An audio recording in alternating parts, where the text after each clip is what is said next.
Dans cette capsule vidéo, nous allons voir comment Hitler a accédé au pouvoir en Allemagne. Rien ne semblait annoncer l'accession au pouvoir de Hitler dans les années 20. En effet, son parti, le NSDAP, Parti national-socialiste des travailleurs allemands, que l'on nomme en abrégé Parti nazi, recueille alors peu de voix lors des élections. Sur ce graphique, on observe un changement à l'occasion des élections de 1930 avec une forte progression des votes en faveur du parti nazi. La crise économique née aux États-Unis en 1929 gagne rapidement l'Allemagne en 1930. Le taux de chômage ne cesse de progresser et atteint 30% en 1932. Dans ce contexte économique et social difficile, Hitler et les nazis promettent une sortie de crise. Des affiches telles que celle-ci fleurissent dans les rues, annonçant « Hitler, notre seul espoir ». Avec plus de 30% des voix, le parti nazi devient le premier parti politique allemand, même s'il ne possède pas la majorité au Parlement. La conquête du pouvoir est le fait d'un homme, Adolf Hitler.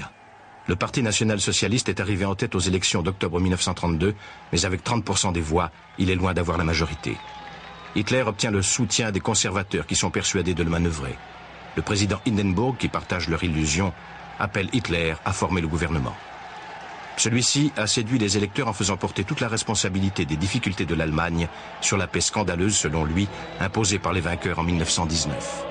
Il incrimine tout autant la faiblesse coupable des partis démocratiques allemands, surtout dans ces années de crise. Les jours de la démocratie allemande sont comptés. Hitler entend imposer la volonté nationale. Heute weiß es das ganze Volk.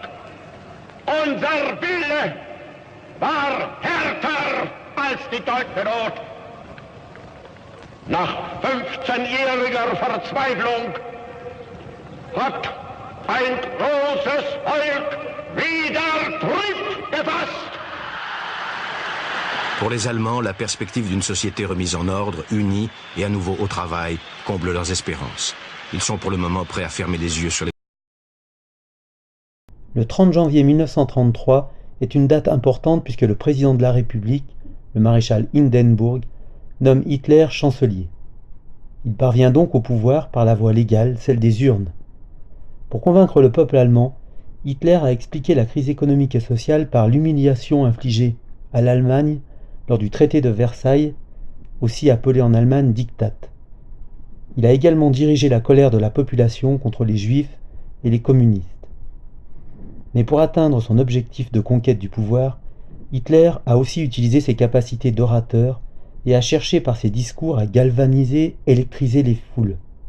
Il a beaucoup travaillé pour associer le geste et la parole, comme le montre l'extrait vidéo suivant. Hitler, toujours inspiré par Wagner, fasciné par les amples mouvements des chanteurs de ses opéras, étudie toute une gestuelle dominatrice avant de la mettre en pratique dans les premiers grands rassemblements nazis.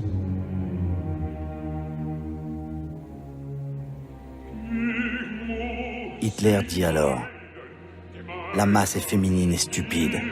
La seule chose qui la rend stable, c'est l'émotion et la haine. »